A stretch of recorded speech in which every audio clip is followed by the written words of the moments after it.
Beralih ke informasi lainnya, pemirsa, Presiden ke-7 Republik Indonesia Joko Widodo menyebut kasus fitnah ijazah harus sampai di pengadilan. Meski ia telah memaafkan 2 tersangka kasus ini, namun Jokowi menegaskan proses hukum tetap berlanjut. Hal ini disampaikan Presiden ke-7 RI Joko Widodo di kediamannya di Solo, Jawa Tengah. Menurutnya, kasus pelaporan ijazah ke Polda Metro Jaya adalah urusan hukum. Jokowi menjelaskan pintu maaf selalu terbuka, namun maaf memaafkan merupakan urusan pribadi.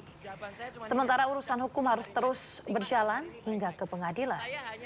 Karena Jokowi menginginkan pengadilan sebagai forum untuk menunjukkan bukti mengenai kasus fitnah ijazah.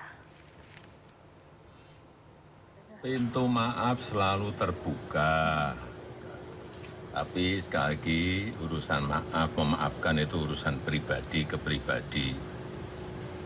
Kalau yang di Polda Metro itu sudah urusan hukum.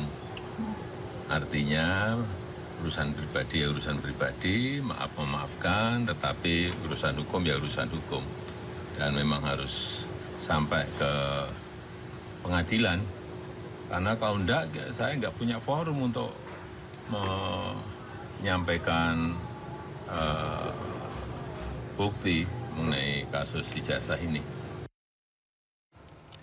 Sebelumnya, ex-Menpora Dito Aryo Tejo diperiksa KPK sebagai saksi kasus korupsi kuota haji. Dito ditanya oleh penyidik seputar dirinya saat kunjungan kerja ke Arab Saudi pada 2023 lalu. Mantan Menpora Dito Aryo Tejo Jumat siang datangi KPK untuk diperiksa sebagai saksi terkait kasus korupsi kuota haji yang menetapkan ex-Menteri Agama Yakut Khalil Qomas sebagai tersangka. KPK periksa Dito selama kurang lebih 3 jam.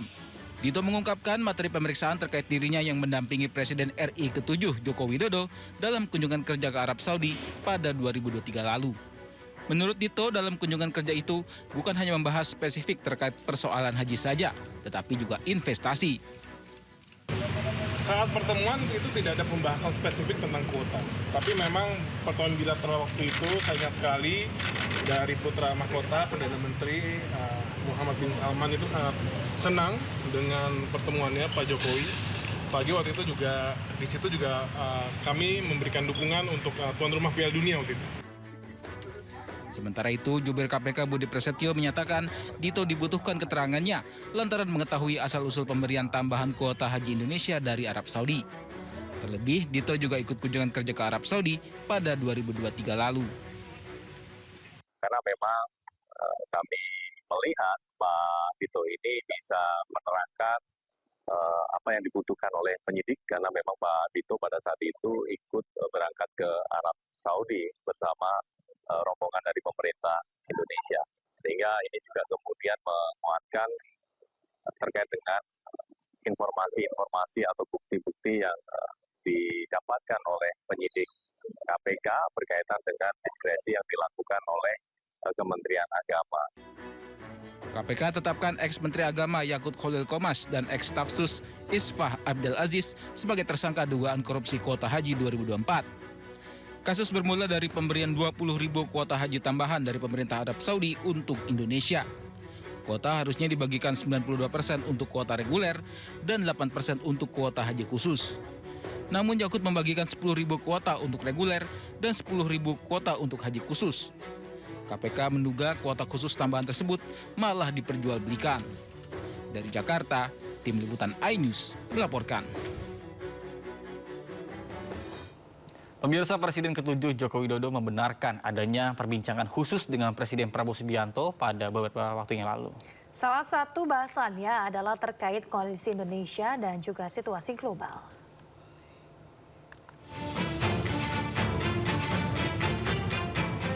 Pertemuan Jokowi dan Prabowo terjadi saat keduanya menjadi saksi nikah Sekretaris Pribadi Prabowo, Agung Surahman di Gedung Sasono Utomo Taman Mini 18 Januari lalu.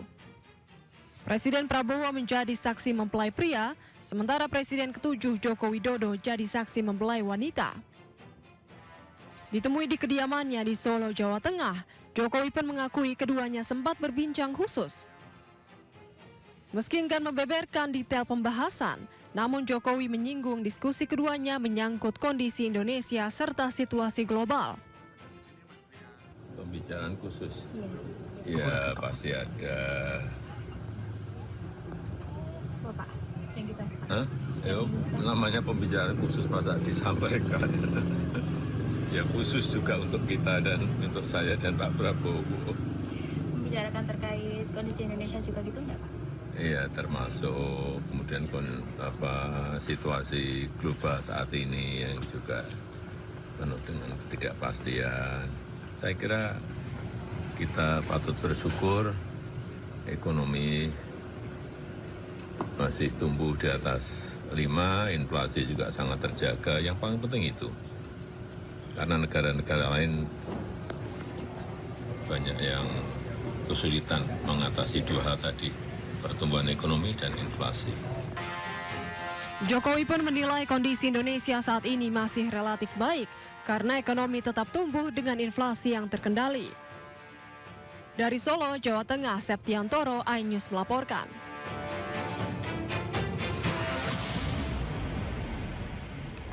Untuk penetapan tersangka terhadap Hogi Minaya, suami korban jamret Kapolda Daerah Istimewa Yogyakarta secara resmi menonaktifkan Kapolresta Sleman Kombes Pol Edi Setianto Erning Wibowo.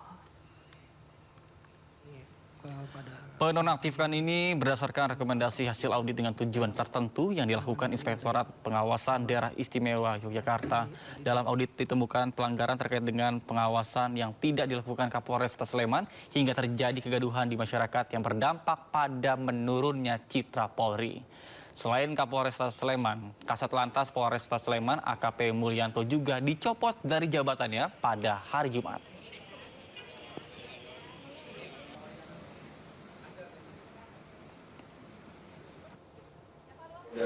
Daerah Istimewa Yogyakarta telah menonaktifkan Kapolresta Sleman Kombes Pol Edi Setianto terkait dengan temuan hasil audit dengan tujuan tertentu yang dilakukan Inspektorat Daerah dipimpin langsung oleh Pak Irwasda. Ditemukan adanya dugaan pelanggaran terkait dengan pengawasan yang tidak dilakukan oleh Kapolres. Jadi, karena tidak dilakukan pengawasan dalam proses penegakan hukum, terjadi kegaduhan, ketidakpastian hukum yang terjadi saat ini di tengah masyarakat dan menjadi pemberitaan, sehingga menurunkan citra Polri. Untuk itu, hari ini sudah saya nonaktifkan pada pukul 10. Serah terima tanggung jawab kepada saya. Dan saya telah menunjuk pengganti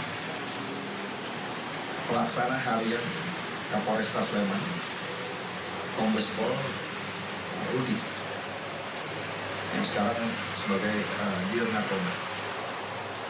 Terkait dengan Kasat Lantas, hari ini juga akan dilakukan penggantian, sedang dilakukan terkait juga temuan dari hasil rekomendasi audit dengan tujuan tertentu.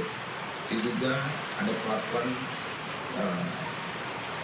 pengawasan yang tidak dilakukan oleh Kasat Lantas, sehingga dalam proses penyidikan Laka Lantas menimbulkan ketidakpastian hukum dan kegaduhan.